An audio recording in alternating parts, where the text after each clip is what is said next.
आप देख रहे हैं the south Asian insider prime time news जोश इंडिया वेब टीवी पर।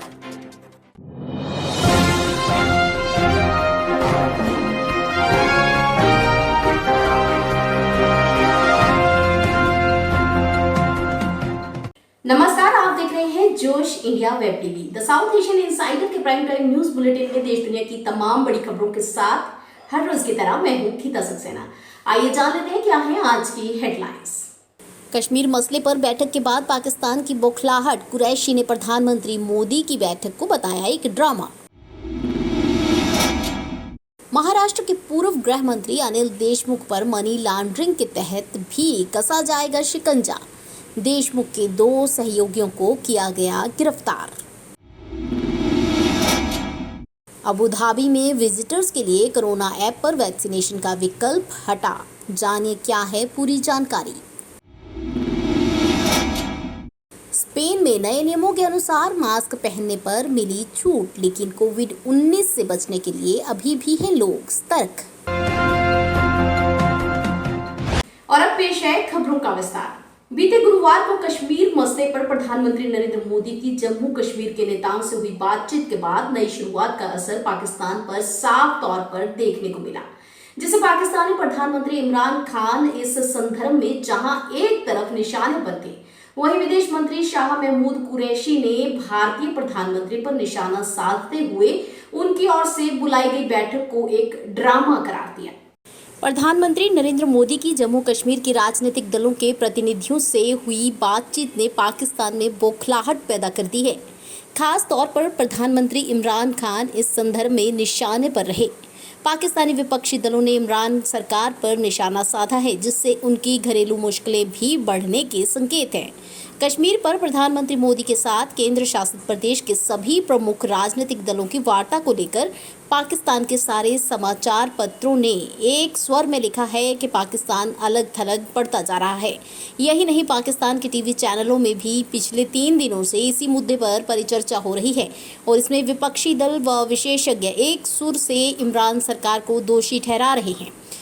इतना ही काफ़ी नहीं, पाकिस्तान का यह दर्द उनके विदेश मंत्री शाह महमूद कुरैशी की शुक्रवार को हुई प्रेस कॉन्फ्रेंस में भी साफ नजर आया, जब कुरैशी ने भारतीय प्रधानमंत्री की तरफ से बुलाई गई बैठक को ड्रामा करार दिया और उन्होंने हुर्रियत नेताओं को इस बैठक से अलग रखने के मुद्दे को खास तौर पर उठाया, जबकि भारत सरकार ने स्पष्ट कर दिया है कि कश्मीर को लेकर पाकिस्तान से बातचीत का उसका कोई इरादा नहीं है।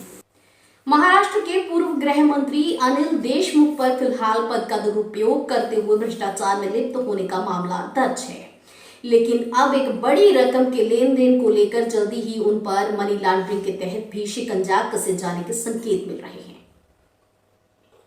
तो देखिए क्या होता है आगे, जबकि ईडी ने देशमुख के खिलाफ पुख्ता सबूत तो इकट्ठे कर लिए हैं और शायद इस पूरे घोटाले का पर्दाफाश होने में अब बस कुछ ही कदमों की दूरी बची है।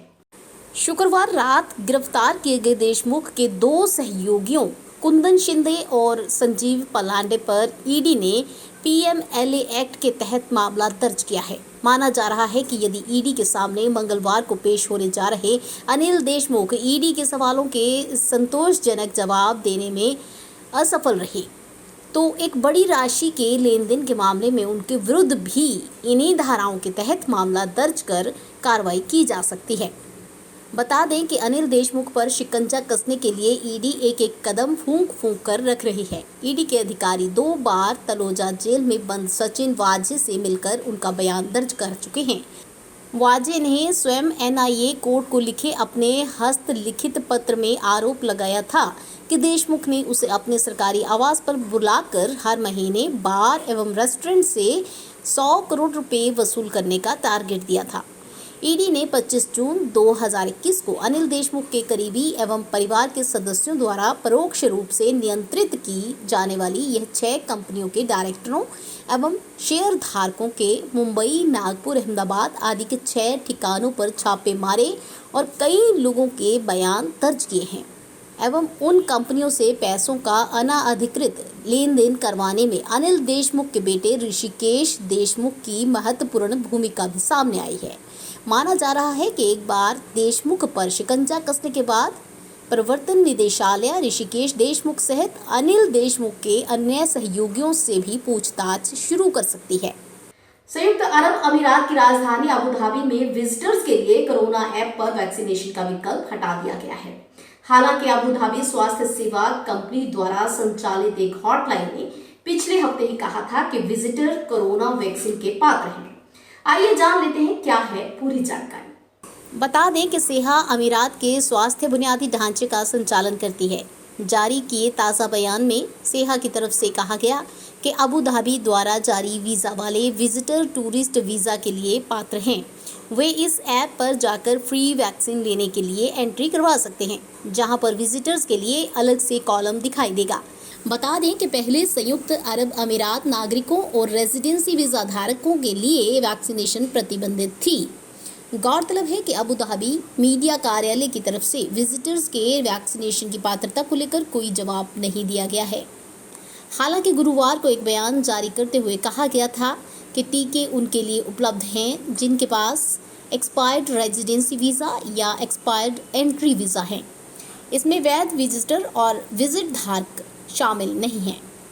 कोरोना महामारी के कहर से पूरा एक साल जूझने के लंबे समय बाद एक राहत भरी खबर स्पेन से, जहां देश के नए नियमों के तहत मास्क को बाहर पहनने से छूट दे दी गई है।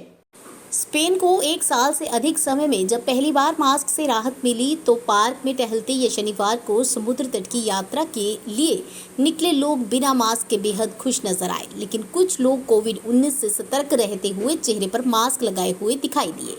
बता दें कि यहाँ देश के नए नियमों के तहत मास्क को बाहर नहीं पहनने से छूट दी गई है, लेकिन घर के अंदर या भीड़ भाड़ वाली जगहों पर मास्क का इस्तेमाल करना लाजमी कहा गया है, जहां पर शारीरिक दूरी असंभव हो।